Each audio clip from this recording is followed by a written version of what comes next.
Ah,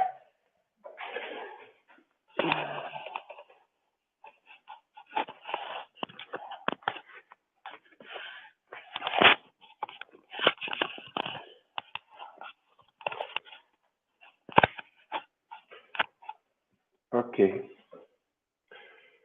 Bom.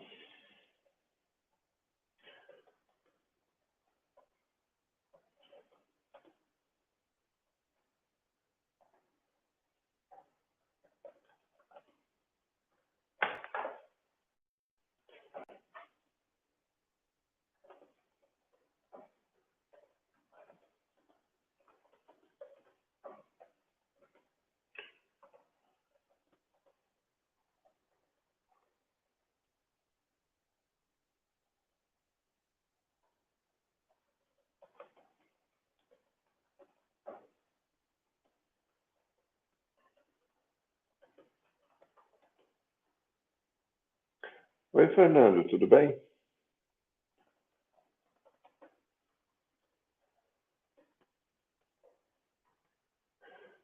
Estou esperando o pessoal chegar, mas a gente já,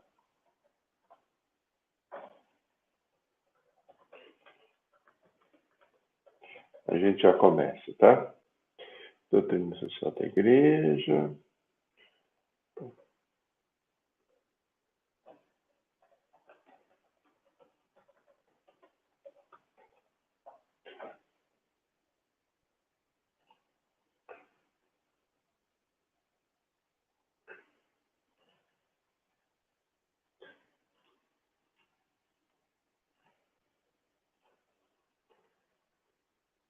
Sua imagem tá legal dessa vez?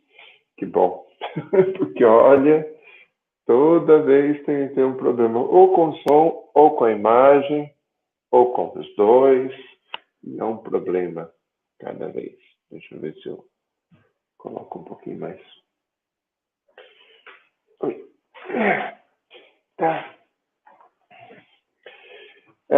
Fernando, vou contar com a sua ajuda hoje. Você já leu a encíclica, tudo. Eu queria um pouco mais de participação da sua parte, porque, primeiro, que você tem conteúdo. Segundo, você já tem experiência de ter lido e meditado o texto. Para mim, é a primeira vez que leio, mas você já tem vários anos que medita isso. Então, me ajuda, tá? Eu mudei o fone de ouvido, espero que esteja dando tudo certo. É,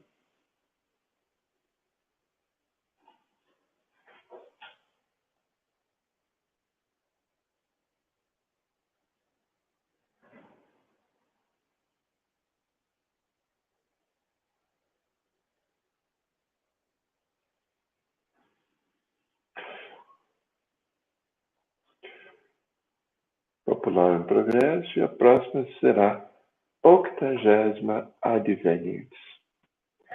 Bom. Você não vai tentar, não, você vai fazer, porque não tem essa de tentar. Eu também espero que o pessoal entre na live. Vamos ver se a coisa funciona. Estava esperando o Leider. Eu não sei se o Leider vai chegar, né? Normalmente ele vem. Normalmente ele está por aqui. Depois de 30, de, de 30 tentativas, agora estou começando a saber o que fazer com essas lives, com essas coisas, essa parte técnica. Bom,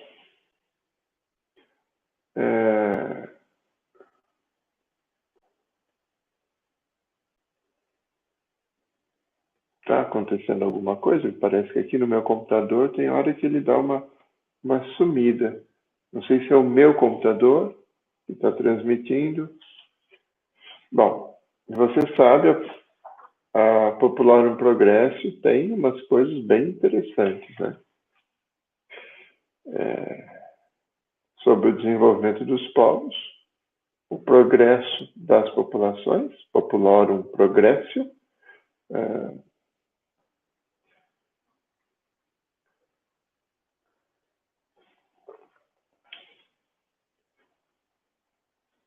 e aí, bom, o texto tem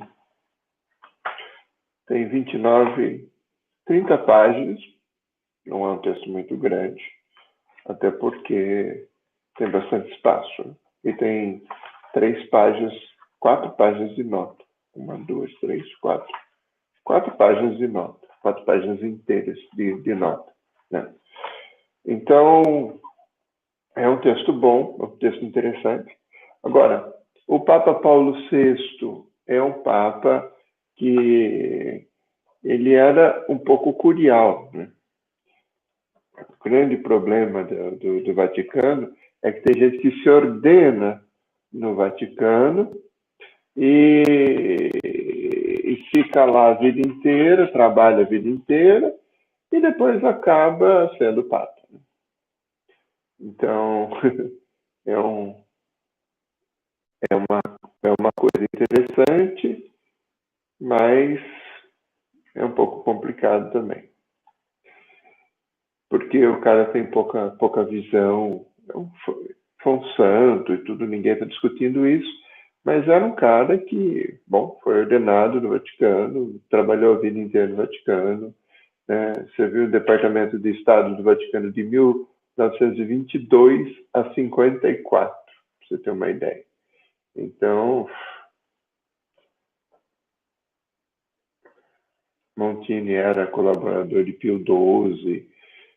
Pio XII morreu querendo que o Montini fosse o Papa, mas como Pio XII ainda não tinha declarado Montini cardeal, então foi preciso eleger o João XXIII. E elegendo o João XXIII como mandato tampão, aí se podia colocá-lo cardeal, fazer o Montini cardeal. Ele foi mandado para a sede de Milão, né, que foi para poder, depois, no próximo conclave, ele foi eleito cardeal. Então tem todos esses esquemas políticos, mas foi um grande santo, foi um grande papa, né? E ele escreveu essa carta que para mim, me deixou bastante surpreso das coisas que ele fala, das coisas que ele leva em consideração e dos encontros que ele coloca. Ele cita alguns encontros na Terra Santa, na Índia, em Bombaim, em vários lugares que ele vai citando, falando de experiência própria da pobreza. Quer dizer, quando ele saiu do Vaticano, né? Quando não estava simplesmente dentro do Vaticano, ele tem experiências muito interessantes e ele coloca essas experiências no texto. Bom, chegou mais gente. A Márcia, o João Paulo Santiago, e o Hugo. Sejam bem-vindos, bem-vindas, tá? Eu coloquei aí o link do texto. E aí, vamos começar então falando. Eu estava fazendo uma certa introdução à vida do Paulo VI, do Papa Paulo VI, mas esse texto me surpreendeu, como eu diria, né? Me surpreendeu por algumas coisas muito interessantes. Por exemplo, ele divide a humanidade em povos da fome e povos da opulência, número 3, né? Parágrafo 3. E é interessante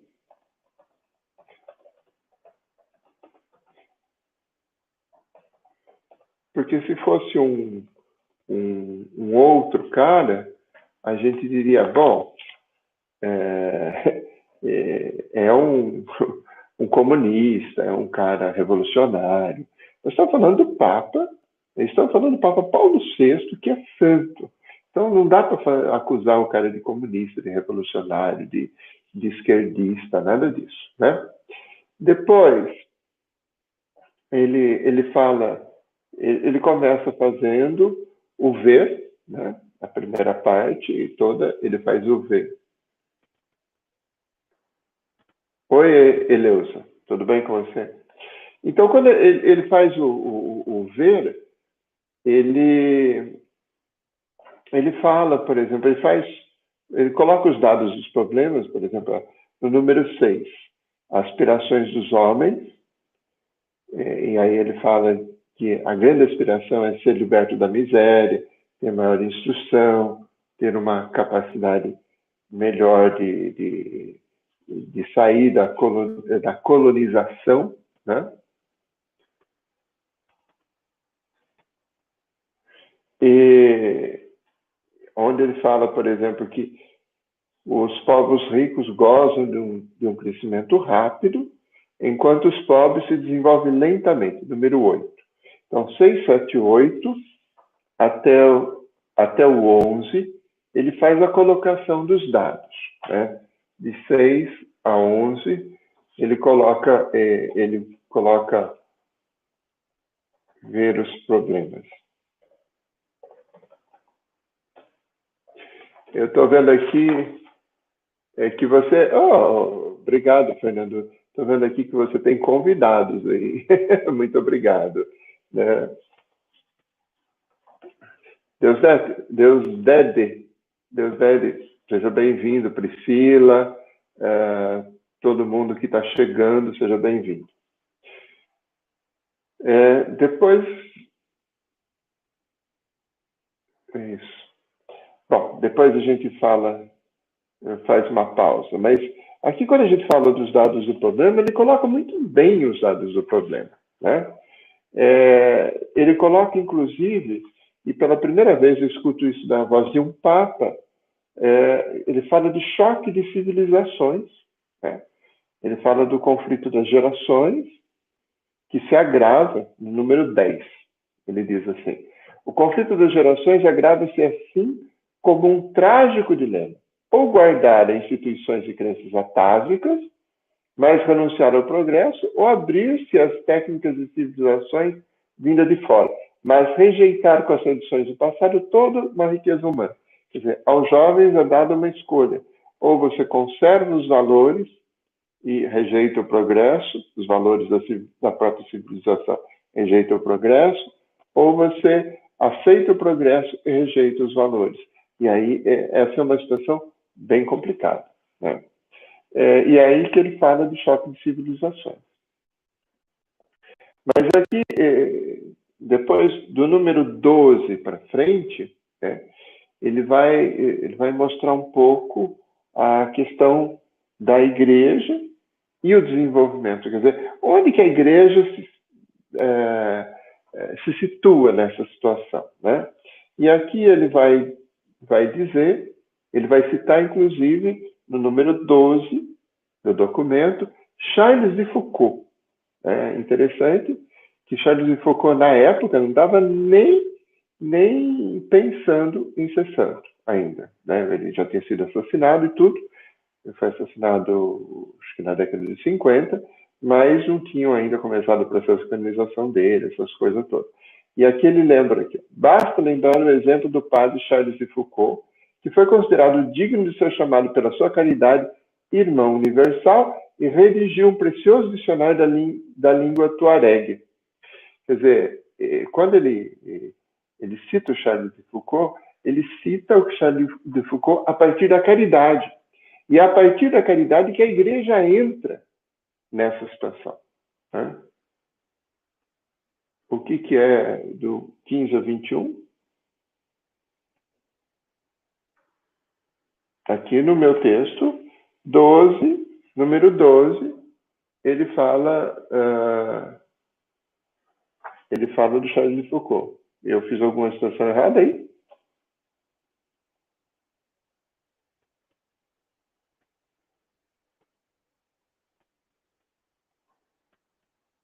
Ah, ok.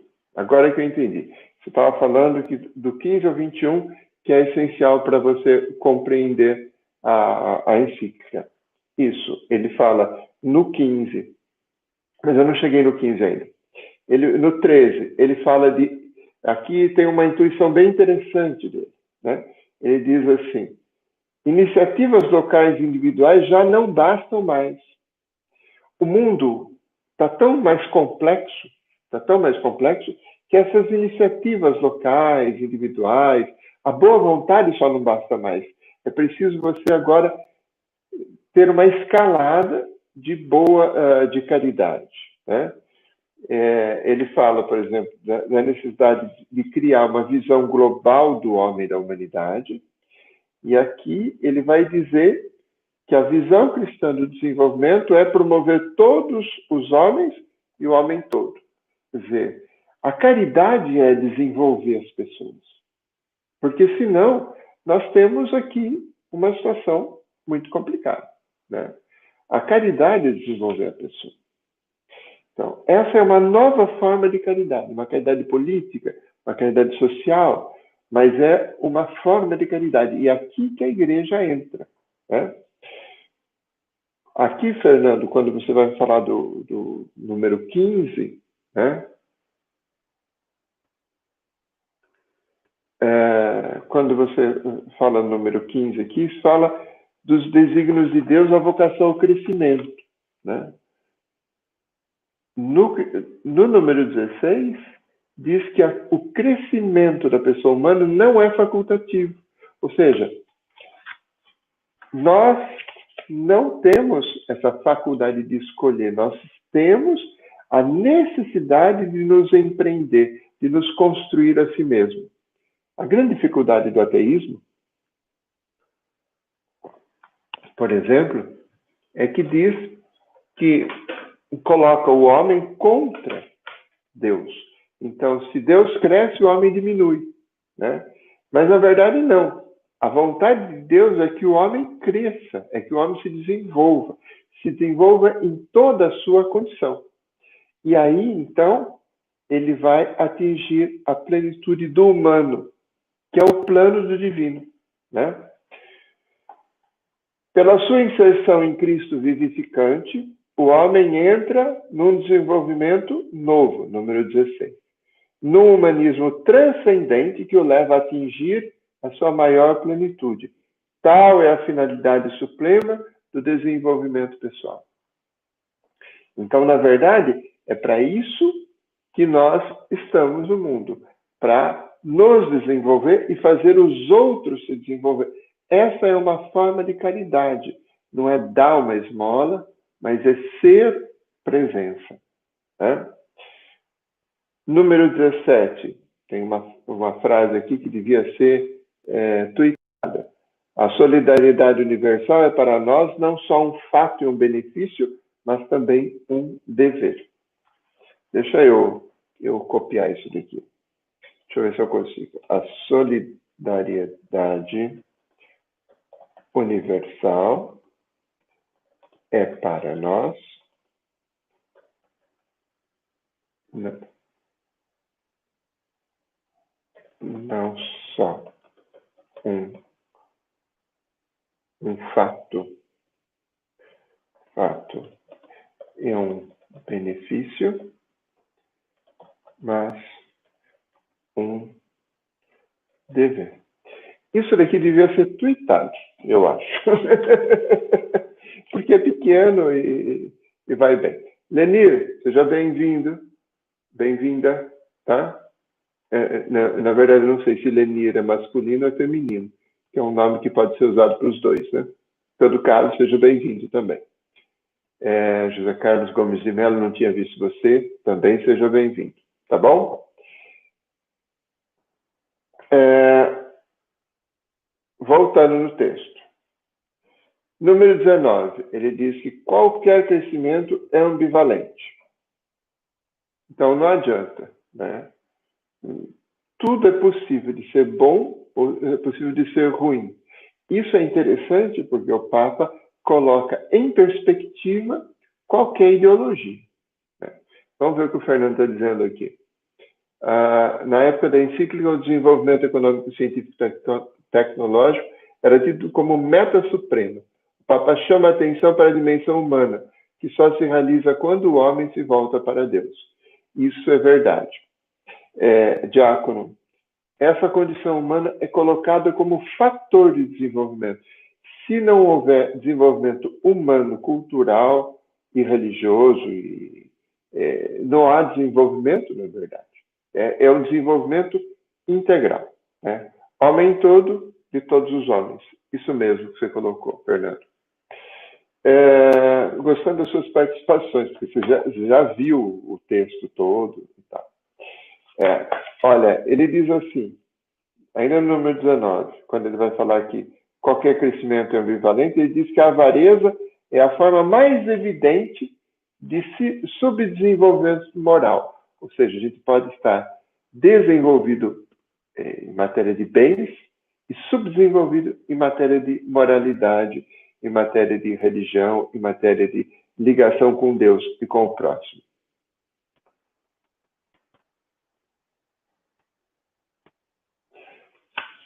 Vera Lúcia Almeida, bem-vinda também, tá? Bom, eu queria passar para o número 23, que é a primeira vez que eu vejo, né, nos documentos da igreja, ser citado aqui os padres da igreja.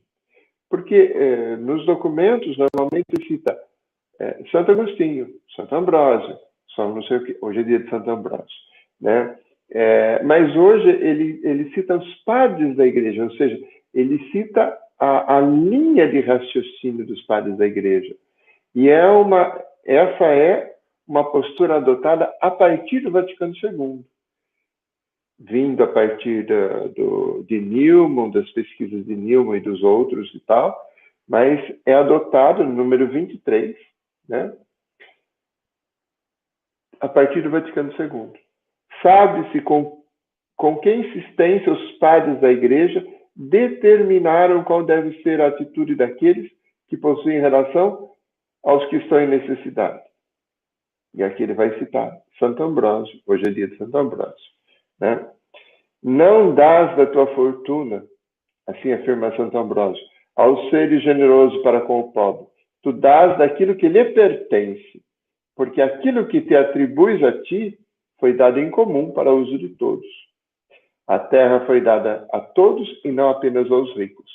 E quando ele cita isso, ele já fala, a frase seguinte já é para colocar em perspectiva o direito de propriedade. Quer dizer que a propriedade privada não constitui para ninguém um direito incondicional e absoluto. Ninguém tem direito de reservar para seu uso exclusivo aquilo que é supérfluo, quando a outros falta o necessário. Olha, até agora, todos os documentos da igreja que a gente estudou falam que a propriedade privada não é um bem absoluto, mas ela é relativa à condição dos seres humanos. Ela tem um uso social. Né? E tem gente que até hoje não leu nenhum dos documentos da igreja, né? Porque acha que a propriedade privada ela é absoluta. Ela não é absoluta.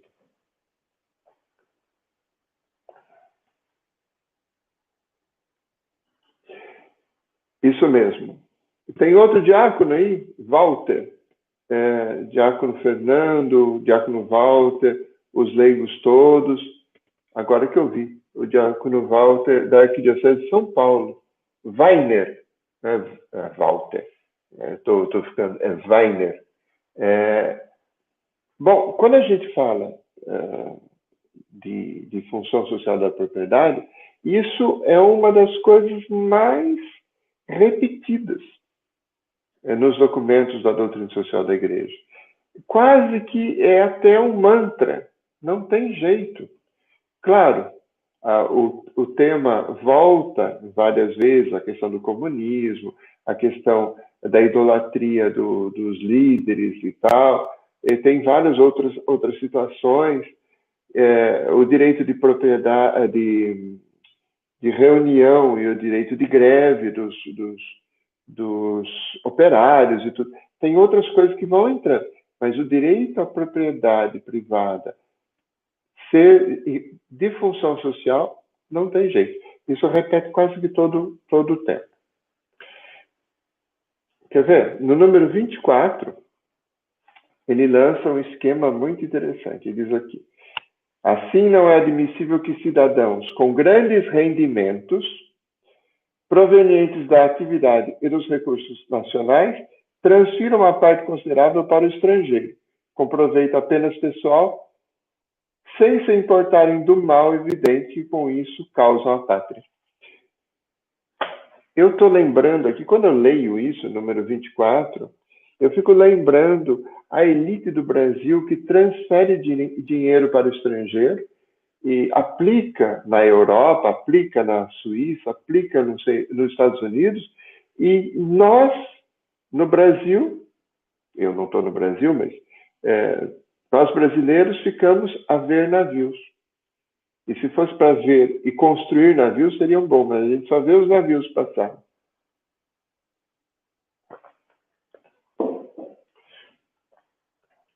Número 26.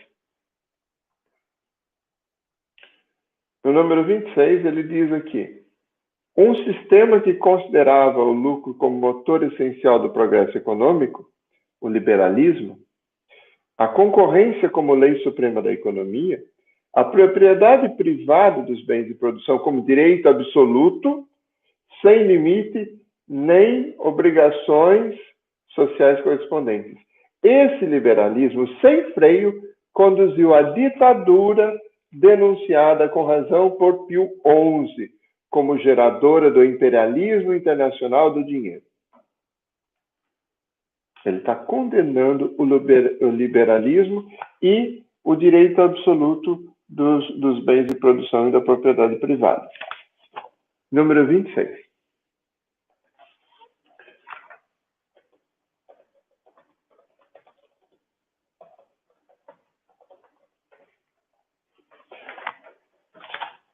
Alguém quer comentar esse número 26 ou alguma outra coisa? Pode escrever aí, tá?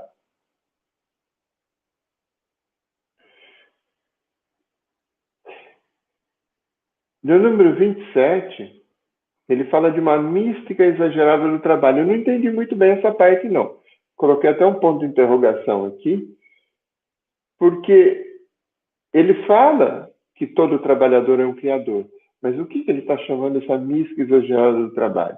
Será que ele está querendo dizer do materialismo? Do proletariado? Do marxismo? Não sei o que ele chama. De igual modo, número 27. De igual modo, se por vezes reina uma mística exagerada do trabalho, não resta dúvida de que este é querido e abençoado por Deus. O que é essa mística exagerada do trabalho?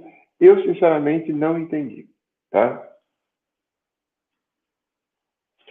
Número 28, ele diz que o trabalho só é humano na medida em que permanecer inteligente e livre.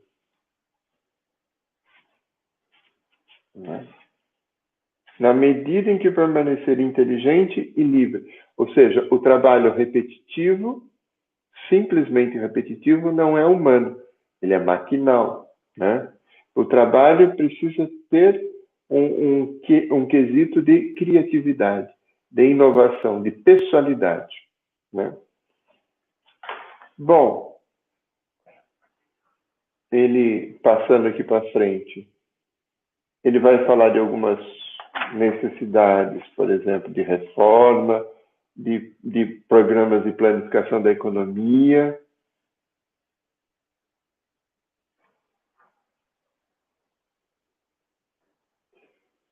Deusdede, eu acredito também que a gente precisa ser mais plural. Ah, ok, Fernando, pode ser isso. Quando ele fala que o trabalho pode sufocar o homem. Pode ser. Que seja essa a questão da mística exagerada do trabalho. Onde o trabalho se impõe e afoga o homem. Pode ser. Sufoca. Mas aqui, número 33, ele diz aqui, só a iniciativa individual e o simples jogo da concorrência não bastam para assegurar o êxito do desenvolvimento. Ou seja, né, Nós não podemos largar a economia no laissez-faire. Nós precisamos fazer a coisa acontecer.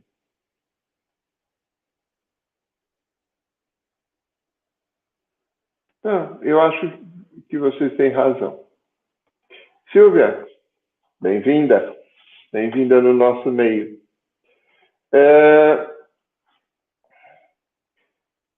Ele vai falar, no número 35, ele vai falar da educação de base. Educação de base é um termo muito em moda na época, mas é o que deu, na época, 60 e pouco, é que deu toda a teoria do Paulo Freire. A educação de base, número 35. É o primeiro objetivo de um plano de desenvolvimento. A fome de instrução não é menos deprimente que a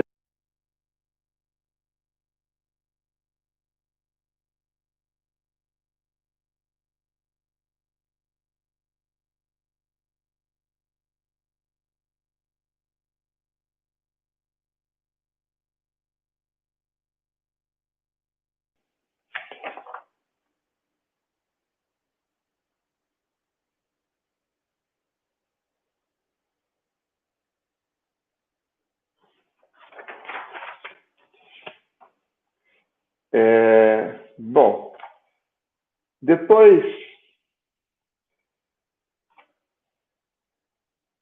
no final da primeira parte, a conclusão do 42, ele fala de humanismo, é necessário promover um humanismo total.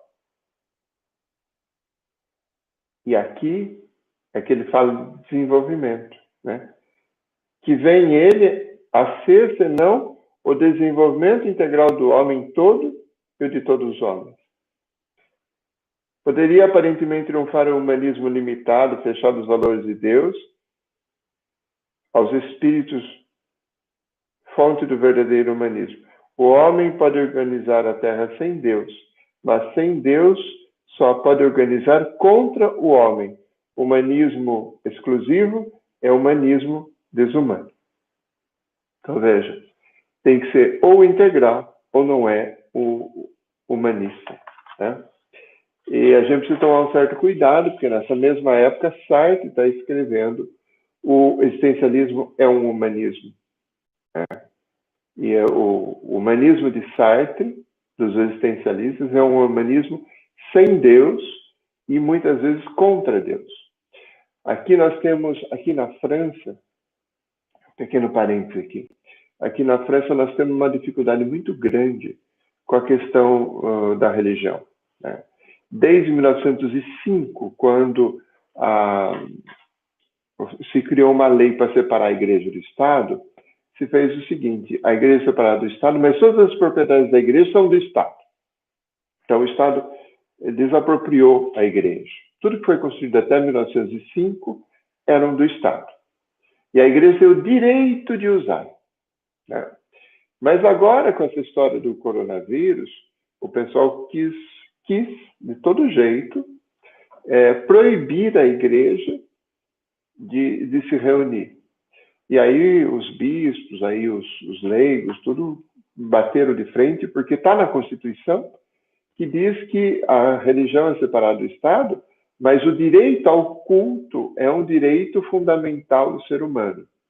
E aí, agora, eles não conseguiram impedir a celebração da missa, e agora estão querendo refazer a lei de 1905 para recriminar mais e mais a questão da religião. Eu estou começando a achar que aqui o laicismo, a laicidade, como se diz aqui na França, ela é uma religião aqui. Bem isso. Ela é uma religião.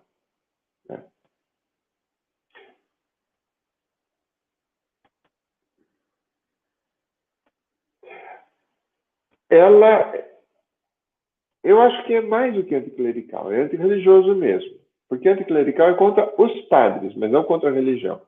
Aqui eles são contra os judeus, contra os católicos, contra os cristãos e contra os muçulmanos. Então, acho que é antirreligioso mesmo. E contra os muçulmanos disse, é problema de atentado, mas contra os católicos não tem problema de atentado, contra os judeus não tem problema de atentado. Então, o Papa fala da necessidade de um humanismo integral, ou então, total, integral, ou então, se é um humanismo contra a religião, se é um humanismo contra Deus, não é humanismo. Né? E aqui acho que ele ataca a ferida. Né?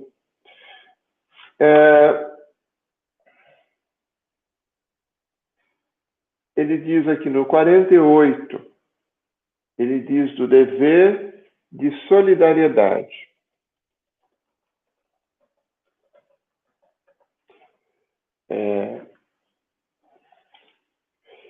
Ele diz assim, nenhum povo tem o direito de reservar as suas riquezas para o seu uso exclusivo, que é um desenvolvimento do direito à propriedade com função social. Então, se pessoalmente ninguém tem direito absoluto de propriedade, os estados e as nações também não têm direito absoluto das suas riquezas, mas as riquezas têm que ser usadas para o povo e para fora. Perante a indigência, tamanho do mesmo número, perante a indigência crescente dos países subdesenvolvidos, deve-se considerar-se normal que um país evoluído dedique uma parte da sua produção a socorrer as suas necessidades. E é também normal que forme educadores, engenheiros técnicos e sábios que ponham a ciência e a competência ao seu serviço. Então, um país evoluído ajude outro que não é tão desenvolvido. Não, a concentração do Brasil, a concentração de renda do Brasil, ela é gritante, absurda e escandalosa.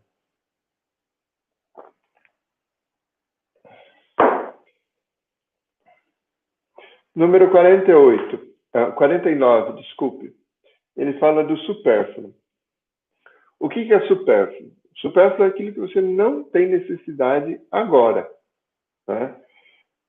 O supérfluo dos países ricos deve pôr ao serviço dos países pobres. A regra que existia outrora em favor dos mais próximos deve aplicar-se hoje à totalidade dos necessitados no mundo inteiro. Lembra que ele cita Santo Ambrósio, dizendo que se você dá alguma coisa para um pobre, você não deu de si, você deu aquilo que era do pobre. Então, ele está dizendo a mesma coisa, quer dizer, o supérfluo agora, ela tem que ser aplicado às comunidades e aos povos. Então, veja que ele está escalando a caridade. Né? A concentração, sim. A concentração depois contra o cristianismo de nós brasileiros. Nós conseguimos fazer coisas que Jesus deploraria.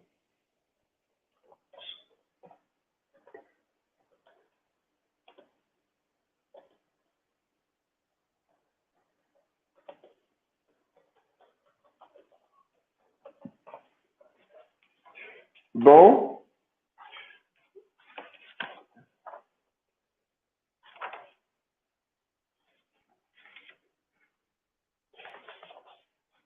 eu vou pular um pouquinho para frente, porque eu vou comentar cada texto dele. No número 58, eu pulei do 49 para o 58, né? Finalzinho de 57, ele diz assim, os povos pobres ficam sempre pobres, e os ricos tornam-se cada vez mais ricos. Né? E aí no 58, ele diz aí, quer dizer que a regra da livre troca, do laissez-faire, né, já não pode por si mesma reger as relações internacionais. Os preços livremente estabelecidos no mercado podem levar a consequências iníquas. E o livremente ele coloca entre parênteses, porque o Papa sabe que esses preços não são livres, eles são frutos de manipulação. Né? Devemos reconhecer que está em causa o princípio fundamental do liberalismo como regra de transações comerciais. Ou seja, o liberalismo em si está obsoleto. Né? Aí, depois ele vai falar, no 62, ele vai condenar o nacionalismo, porque ele diz que o nacionalismo isola os povos, e a coisa não é para ser cada povo isolado, mas a gente tem que ter um relacionamento na caridade, no desenvolvimento, todo mundo tem que ajudar todo mundo, tá? E ele vai condenar o racismo, 63. O racismo não é apanágio exclusivo das nações jovens, onde ele se dissimula por vezes sob a aparência de rivalidades de clã e partidos políticos, com notável detrimento da justiça e perigo da paz civil. Aqui, na França, nós temos um racismo muito grande contra estrangeiros.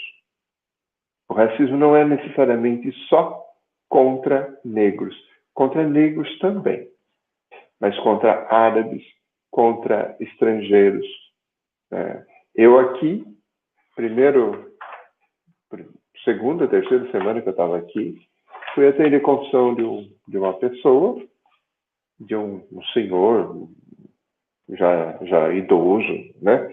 E ele começou dizendo assim, antes da confissão, ele começou dizendo assim, eu não gosto de migrante. E eu disse para ele, o senhor vai me desculpar, eu sou migrante, eu estou aqui e ninguém sai do seu país para se divertir, eu estou aqui a convite do Papa Francisco para trabalhar aqui, e se o senhor não gosta, o senhor pode procurar um padre francês. Ele calou a boca e começou a confissão. Porque aqui tem muito racismo contra gente de fora. Isso é complicado aqui. Xenofobia aqui é muito complicado. Bom, 66 ele diz, o mundo está doente. O seu mal reside menos na lapidação dos recursos no seu assambarcamento por parte de poucos do que na falta de fraternidade entre os homens e entre os povos.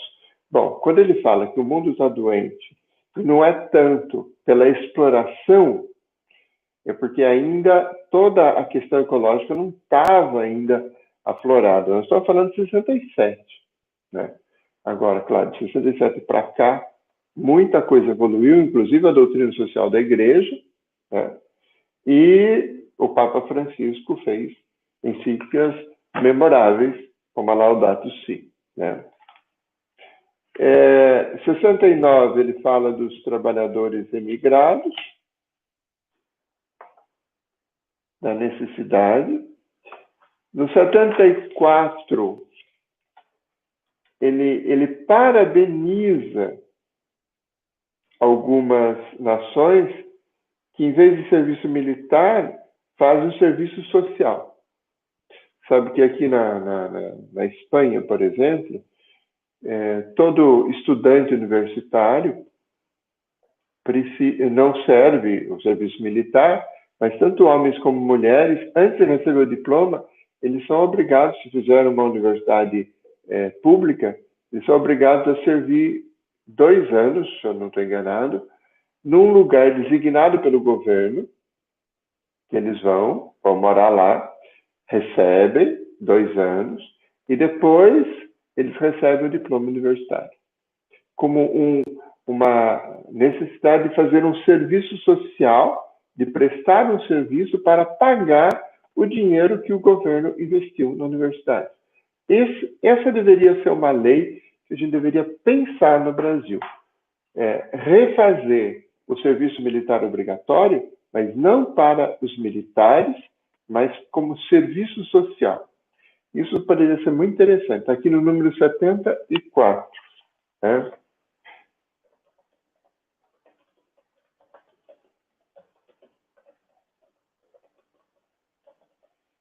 Essa seria uma lei que acho que seria interessante.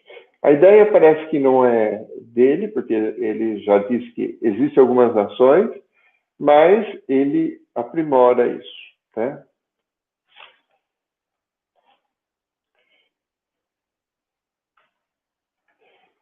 No final, do 76 em diante, ele vai dizer, especialmente do 76,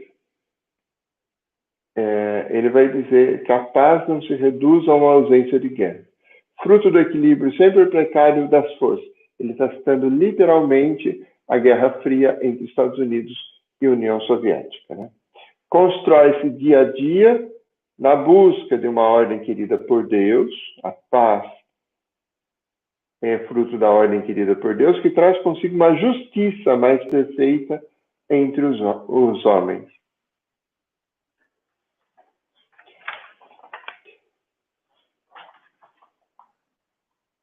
Ele, no número 84, ele diz que é necessário aceitar os impostos sobre o luxo e o supérfluo, para que as nações a fim de promoverem o desenvolvimento e salvarem a paz.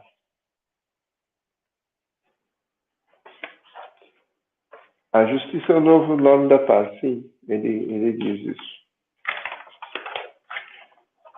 E aqui eu queria, para terminar o comentário do documento, né?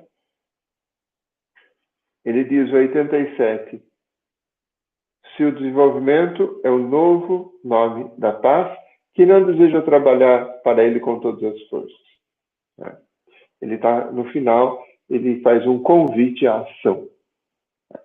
Mas eu queria comentar aqui, além de tudo, por exemplo, o Paulo VI, quando ele faz esse documento, ele tem, no documento nós temos 69 notas, das quais muitas são notas da doutrina social da igreja, algumas são notas dos textos da Bíblia, né,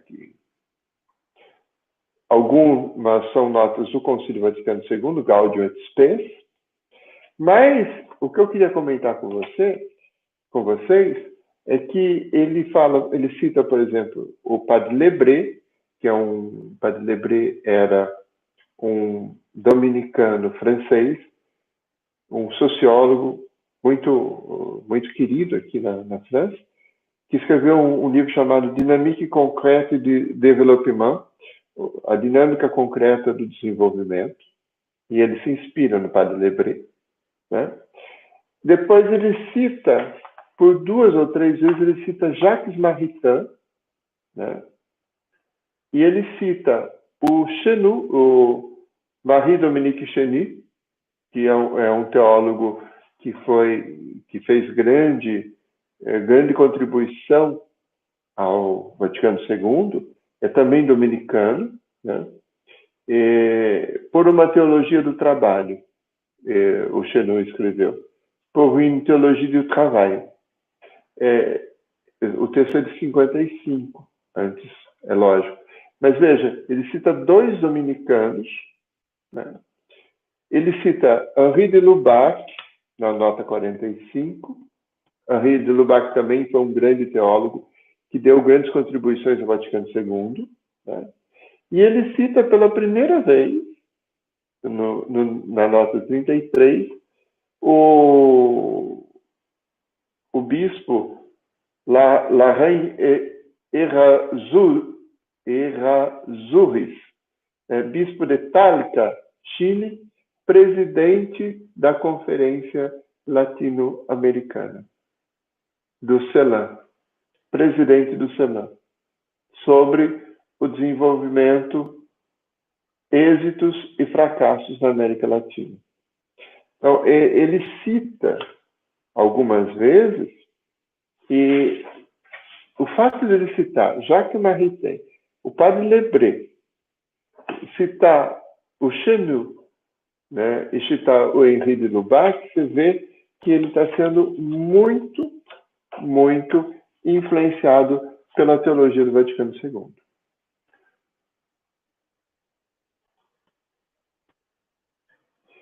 Ok. O Fernando está dizendo aqui que o Padre Lebré foi o coordenador da redação do texto da encíclica. Ah, vamos dizer assim, para que você não pense que a encíclica cai do nada, por exemplo, o Papa, ele dificilmente escreve pessoalmente as suas encíclicas. Quem escrevia os textos pessoalmente era Pio XII. Pio XII escrevia pessoalmente. Ele não admitia que alguém escrevesse para ele, né? Mas ele escreveu muitas coisas de Pio XI. Né? Em todo caso, é, é assim, o Papa encomenda uma encíclica, normalmente a partir de discussão com algumas pessoas, e ele encomenda, aí ele revisa o texto e tal, e ele dá as linhas da encíclica. Né? Normalmente ele dá as linhas da encíclica. Então não é uma coisa que cai do céu. Por exemplo, quando a gente fala da Laudato Si, ou dessa última Fratelli Tutti do Papa Francisco, a Laudato Si tem contribuição dos jesuítas do mundo inteiro na área de ecologia. E é por isso que é extremamente boa. A outra também, a Fratelli Tutti, faz um resumo de mais de 100 anos de doutrina social da igreja. Então, a doutrina evolui a partir do direcionamento do Papa, mas nunca cai de paraquedas do nada. Tá? Eu achei o texto maravilhoso. Não é complicado, é simples o texto, né? É bastante simples o texto. O Paulo VI já escreveu textos mais complicados, mas esse é absolutamente bom. Agora, se a gente está seguindo o nosso esquema, a partir da Popular Progresso, o próximo a gente estudar é a 80ª Adveniens, né? Que é a convocação à ação que o Papa Paulo VI faz em 67, a partir da comemoração dos 80 anos da Rerum Novarum. Então, a 80ª Adveniens, para quem quiser, a gente pode, eu posso colocar o texto aqui, seria, acho que melhor eu fazer isso, deixa eu procurar o texto e eu já ponho para vocês o link.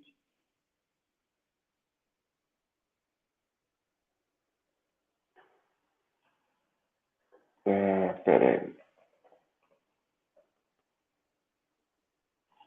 Ela é de 14 de maio de 71. Selecionando aqui o texto em português para vocês, que é o texto oficial. E o nosso próximo texto vai o link aí, caso vocês queiram, semana que vem, que a gente possa discutir um pouco, ou ver um pouco o conteúdo desse texto. Eu queria pedir perdão, porque a live hoje está um pouco demorada, 53 minutos, a gente foi comentando algumas coisas. Eu serei mais sucinto na próxima vez, tá bom? E, Fernando, obrigado pela contribuição. Maria de Fátima, Madalena, Deus Dede, Marques de Oliveira, obrigado. Deixa eu ver quem mais aqui. Leider, obrigado por estar aqui. Você está toda semana, você e o Fernando. A Silvia Célia, deixa eu ver quem mais. A Vera Lúcia Almeida. Iolane Moreira Fernandes. Muito obrigado, Iolane. Erondina Barbosa. Alguns eu não vi no meio do caminho, agora que eu estou vendo. José Carlos Gomes de Melo, boa tarde. Aqui já é noite, viu, José Carlos? Aqui é noite já. Elizabeth Ayub Alves Cardoso, Maria Angélica Coldibelli, Maria Goretti, Edileuza Moura, olha, bastante gente hoje, Márcia Carlos, Priscila Mota, meu Deus, Eleusa, hoje tem bastante gente. O Fernando fez um trabalho de propaganda Eu preciso agradecer, Fernando. Muito obrigado pela propaganda e da gente poder estar aqui. Gente, eu acho que a doutrina social da igreja é o nosso grande segredo. Nós não conhecemos a doutrina social da igreja. Nós falamos do céu, falamos do texto antigo, falamos da liturgia e não falamos da caridade prática, não falamos da ética necessária para a sociedade humana. E se a gente não der esse testemunho, nós vamos ficar falando besteira, como alguns padres, alguns pastores fazem, apoiando ditadores, torturadores, manipuladores. A gente precisa lembrar que nós temos critério de ação e de vida. Tá? Muito obrigado. Francisco Pereira Filho também, boa noite, boa tarde para vocês e até a próxima semana. Tá? Muito obrigado. Deixa eu dar uma bênção para encerrar, ok? O Senhor esteja convosco, Ele está no meio de nós.